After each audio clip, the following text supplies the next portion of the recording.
Tikrai, nu, čia ką mes matome dabar Rolando Rastausko, kurį visi kaip Rorą žino, tokis jo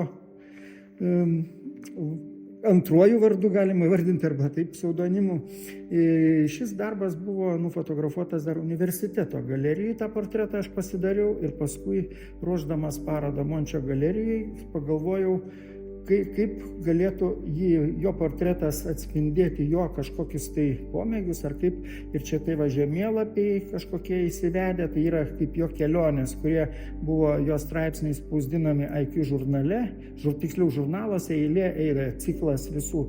Mane labai tas sudomino, užkabino ir galvoju prie jo, kad padarysiu su žemėlapis tokį portretą kaip ir keliauninko, kadangi mes tokie, nesakau, kad dideli draugai, bet buvome tikrai pažįstami, pabendraudavom, susitikę, aišku, dažniausiai Klaipėdai, nes, kaip sakyti, visas veiksmas vyko Klaipėdai.